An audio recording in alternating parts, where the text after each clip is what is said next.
Nikaze kandi ngushimira wowe mukunzi w'ikiganiro Menya Byose. Ndagushimira kuko dukomeje kubana kandi nkagushimira ko wakoze subscribe ariyo yagufashije kubana natwe. Ni Kenny Chris nk'ibisanzwe. Nkuko nyuma yo gushimira nibuka nkasaba, nanone ndasaba wowe utarakora subscribe ko wayikora maze like na share kugira ngo ibiganiro byiza nk'ibi bijye bibasha kugera kure kandi kure hashoboka. Reka ntangire mvuga n'agahinda kenshi ati RIP. Shobora kwibaza uti se kubera iki Kenny Chris noneho bwa nyuma atangiye avuga ati RIP, bimeze bite, byatewe n'iki? N'agahinda gakabije kandi gakomeye ku bakristo ba Kiliziya Gatolika. Kuri uyu munsi, kuri uyu wa mbere, ni ibibazo.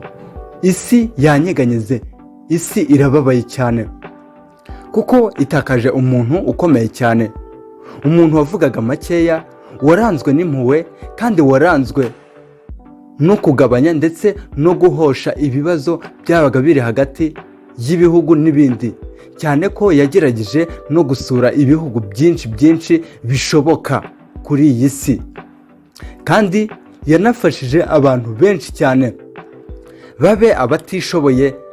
Kandi nkuko idini rye nawe ari umunyampuhwe, yaritoje kuba iri nyampuhwe. Kiliziya Gatolika aribwo ryagiye ryubaka ibikorwa remezo nk'ibitaro, ayo mashuri ndetse n'ibindi nk'imihanda ndetse n'insengero nyinshi, ndavuga za kiliziya nyinshi, kugira ngo bagerageze gukwirakwiza ubutumwa bwiza mu rwego rwo kurinda abantu ndetse no kubafasha mu mitekerereze. Reka nongere nti RIP Papa Francis. Mu gahinda kenshi, dore itangazo ryatanzwe na Vatikani. Papa Francis wari umushumba wa Kiliziya Gatolika ku isi yitabye Imana ku myaka 88. Kuri uyu wa mbere tariki ya 21 Mata 2025, abakristo Gatolika n'isi yose bari mu gahinda nyuma y'inkuru y'incamugongo y'urupfu rwa Papa Francis wapfiriye mu rugo rwe i Vatikani afite imyaka 88. Nk'uko byatangajwe n'ibiro bya Vatikani, yitabye Imana mu gitondo saa 1:35 mu nzu yabagamo ya Casa Santa Marta, azize uburwayi bukomeye bw'umusonga yari amaranye iminsi. Papa Francis amazina ye nyakuri akaba ari George Mario Bergoglio. Yabaye papa wa mbere ukomoka muri Amerika y'Amajyepfo ndetse na papa wa mbere utari umunyaburayi mu gihe kirenga imyaka 1000. Ibi ni ibyamuranze kandi utu ni uduhigo twe. Yavutse tariki ya 17 Ukuboza 1936 i Buenos Aires muri Argentine. Atorerwa kuyobora Kiliziya tariki ya 13 Werurwe 2013, asimbuye Papa Benedict wa 16 wari weguye ku bushake bwe. Ubuyobozi bwe bwaranzwe n'icyerekezo gishingiye ku mpuhwe, ubutabera, ubufatanye no kwiyegereza abakristo, by'umwihariko abakene n'abatitabwaho. Yabaye umuyobozi wicishaga bugufi, unafite ubushake bwo kuvugurura imikorere ya Kiliziya, rimwe na rimwe atitaye ku ntengwa n'abaharanira ko ibintu biguma uko byahoze. Papa Francis azibukirwa ku bikorwa bikomeye birimo gushyira imbere impuhwe kurusha guhana, kwakira no kurengera abimukira n'impunzi, kwamagana ruswa no gukangurira Kiliziya gusubira mu murongo w'ubunyangamugayo. Yabaye umuvugizi ukomeye wo kwita ku bidukikije n'imihindagurikire y'ibihe, ashyigikira iterambere ry'abagore mu Kiliziya nubwo atigeze yemera ko baba abapadiri. Yegereye urubyiruko, abarwayi n'abafite intege nke, akabafata nk'umutima wa kiliziya. Ibi ni muri bimwe byagiye biranga Papa w'i Roma Francis. Ubu ni ubutwari bwe n'impuhwe n'ubudahangarwa. Ati nta n'umwe yigeze ahatira kuba yaba umupadiri cyangwa se umumansera, niko nabyita.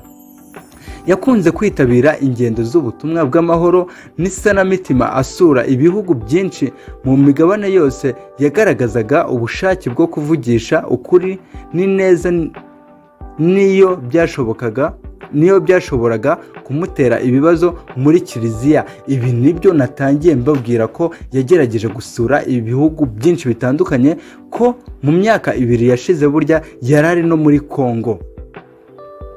Mu mwaka wa 2024 Papa Francis yari yatangiye kugira ibibazo bikomeye by'ubuzima birimo uburwayi bw'umusonga n'ubushobozi buke bwo guhumeka. Nubwo yari arwaye, yakomeje gutanga ubutumwa bw'ihumure, gukurikirana ibikorwa bya kiliziya no guha umugisha abayoboke be. Kugeza ku munota wa nyuma yigeze kuvuga ati ndashaka ko banzirikana nk'umusaserdoti mwiza wababariye, numvise kandi wakundaga abantu. Simfite ubwoba bwo gupfa, ahubwo ndifuza gusoza neza. Ibi nibyo yigeze gutangaza mu gihe yari ananijwe n'umubiri. Ati ndashaka kuba intangarugero, umusaserdoti mwiza wababariye. Ati kandi simfite ubwoba bwo gupfa, ahubwo ndashaka kuzasoza neza, nta n'umwe umvuga nabi.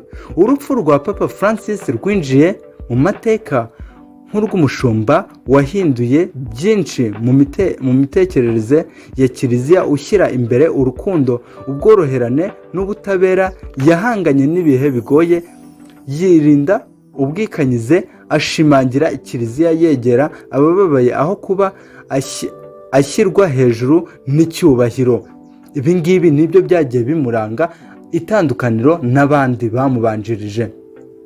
Vatikani yatangaje ko gahunda yo kumuherekeza izamenyekana mu minsi ya vuba, aho hitezwe abayobozi bo ku rwego rwo hejuru n'imbaga y'abakristo bazitabira umuhango wo kumuherekeza bwa nyuma. Papa Francis yagiye, ariko umurage we w'urukundo, impuhwe no kwiyegurira abantu ntuzibagirana. Ati Papa Francis aragiye, ariko impuhwe no kwegera abantu yakomeje kugerageza ntibizibagirana. Uyu ni umurage wadusigiye. Ahangaha reka nongere mvuga ati RIP, ruhukira mu mahoro. Birababaje cyane kuba isi ibuze umuntu w'intangarugero gutya, umuntu w'ingenzi gutya. Ni ikibazo kubababaye kuri bariya bafashwaga nawe cyangwa se bo yegeraga. Ese hazongera haboneke undi nk'uyu nguyu, cyangwa se ryaba ari iherezo ryabyo hatazongera gutorwa undi mupapa? Ibyo nibyo nabashije kuvumbura, nk'uko iyi channel yitwa Ubuvumbuzi Show. Ibi ikaba ikiganiro ari Menya Byose. Ngibyo byose mbashije kubagezaho ku bijyanye n'itabaruka rya Papa Francis. Again RIP.